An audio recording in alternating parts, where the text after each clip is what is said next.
Bom, em primeiro lugar, bom dia.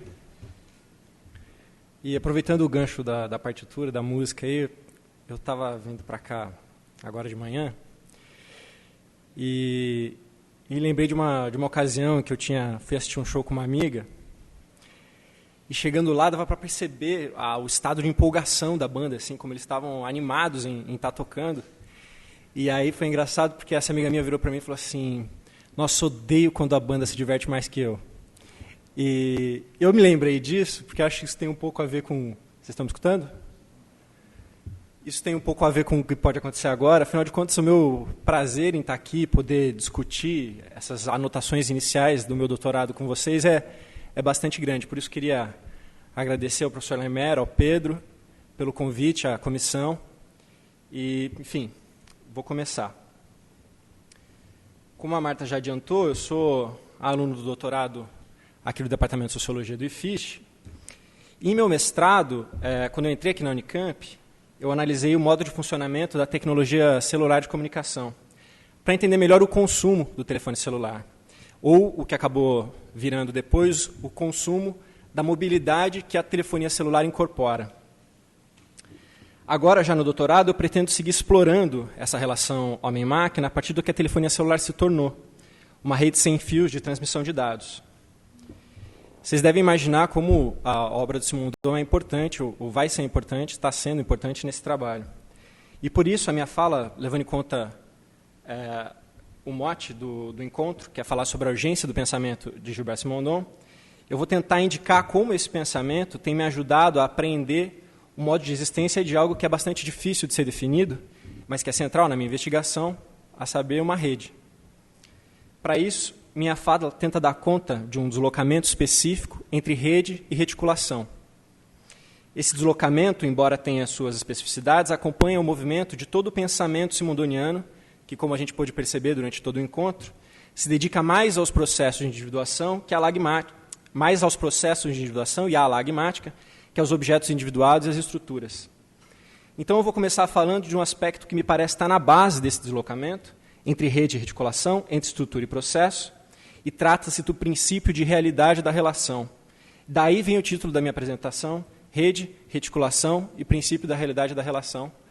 O princípio da realidade da relação está no fim, mas, na verdade, é o que eu vou começar falando. Simondon afirma que uma relação tem estatuto de ser. Ele nega, como a gente sabe, o esquema hilemórfico de pensamento, no qual a individuação pode ser conhecida pela existência de um germe de individuação, contido exclusivamente na matéria ou na forma. Nesse caso, o princípio de individuação, contido nesse germe, e precede o indivíduo, é anterior a ele. E, de certo modo, define o processo de individuação antes mesmo que ele aconteça. O indivíduo, portanto, seria algo pronto e acabado, uma realidade completa que reúne matéria e forma.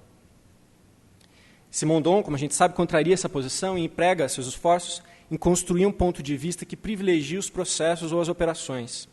Ele pretende a construção de uma lagmática, que a gente pode definir brevemente como teoria das operações, e que trata de atentar para o movimento de conversão de uma operação numa estrutura e de uma estrutura numa operação.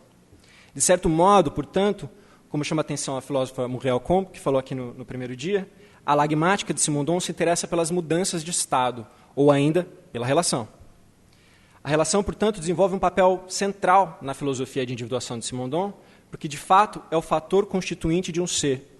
É um aspecto da ressonância interna de um sistema de individuação que dá consistência ao indivíduo. O indivíduo, por sua vez, é um estado de resolução de uma tensão pré-individual entre ordens de grandezas distintas que não se relacionavam até que houvesse a ocorrência de uma singularidade que, então, as coloca em contato. Provavelmente o exemplo mais representativo disso, utilizado por Simondon, e que é citado tanto pela Muriel Combe quanto pelo Jean-François Marquet, se não me engano, é do vegetal que coloca em contato uma ordem cósmica e uma ordem inframolecular ao realizar fotossíntese utilizando os minerais da terra e do ar e a energia da luz do sol. São duas grandezas que até então estavam disparatadas e que, ao entrarem em relação, individuam o vegetal. No limite, a gente pode dizer que o vegetal é um modo de resolução da tensão pré-individual entre essas duas ordens de grandeza, cósmica e inframolecular. Resumindo, quando se estabelece uma relação entre duas ordens de grandeza, que até então eram separadas, disparatadas, é que o indivíduo ganha existência enquanto o ser da relação. Ele, o indivíduo, é uma relação e ganha realidade e consistência nela. Entendido desse modo, o processo de individuação tem como resultado a distinção entre indivíduo e meio. O vegetal, por exemplo, se distingue do meio a partir do qual ele se individua. Ele não se confunde nem com os minerais, da ordem inframolecular, tampouco com a luz do Sol, de ordem cósmica. Podemos dizer que o indivíduo e meio são termos produzidos por uma relação que se perpetua num ato contínuo. O vegetal, portanto, mantém sua existência enquanto continua sua individuação, sua tomada de forma, numa relação com aquilo que Simondon denomina meio associado. O meio associado é onde o indivíduo encontra um estoque de pré-individual que lhe permite a continuidade de sua individuação e, portanto, da sua própria existência.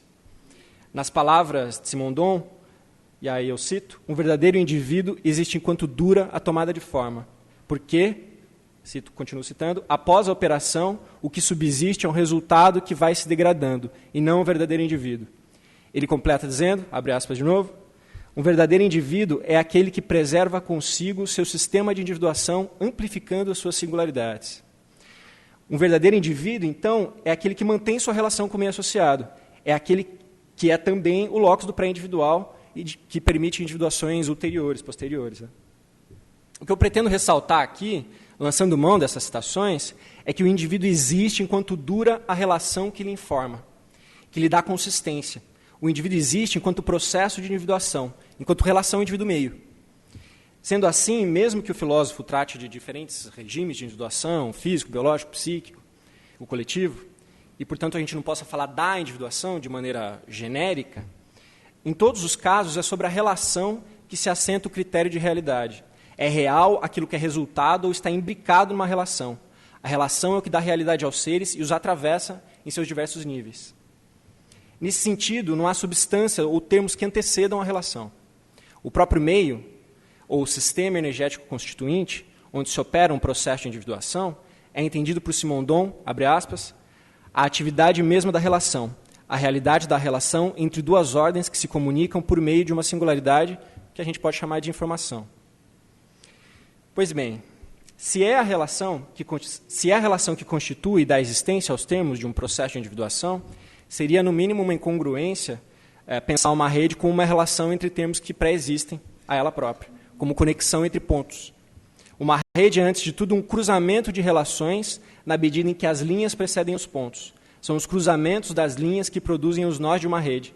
De fato, seguindo a trilha da lagmática simondoniana, a ideia de rede segue espaço e importância para a ideia de reticulação, ou seja, o processo de produção de uma rede.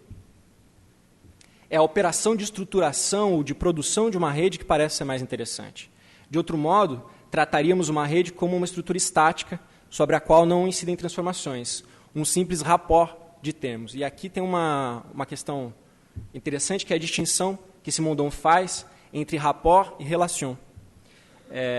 Ele escreve logo na introdução da individuação que o rapport é uma simples ligação ou conexão entre termos que pré-existem à própria ligação. Ela só pode ser concebida enquanto tal porque os termos são concebidos como substâncias. Daí a crítica do Simondon ao substancialismo. Abro aspas de novo para o Simondon. Que considera o substancialismo, que considera o ser como consistente em sua unidade, dado a si mesmo, fundado sobre si mesmo, resistente àquilo que não é ele próprio. No limite, rapport é só uma operação lógica. A relação não, a relação, por sua vez, é o que produz e dá realidade aos termos que não tem substância prévia que os defina. O que me parece interessante, nesse ponto de vista, é poder observar aquilo que muda e confere movimento à rede. Poder se desprender da estrutura, porque, afinal de contas, uma rede concretiza e solidifica algumas relações, ao mesmo tempo em que abre espaço para outras novas. Trata-se, então, de observar a rede como um sistema metastável, portanto, sujeito a mudanças, que existe enquanto modalidade de relação, enquanto modo específico de estruturação do real, ou seja, modo específico de estruturação das relações que produzem o real. Bom, para dar uma dimensão talvez mais concreta a essa discussão, a gente pode mobilizar as descrições que o próprio Simondon faz de reticulação. Uma delas da unidade mágica primitiva, onde funciona uma forma reticular de estruturação do mundo ou do sistema que comporta a relação homem-mundo. Nesse caso, a reticulação funciona como uma estrutura mediadora dessa relação, antes que o homem pudesse ser concebido como sujeito e o mundo como objeto. Portanto, antes que houvesse uma única via de ação que parte do homem em direção ao mundo.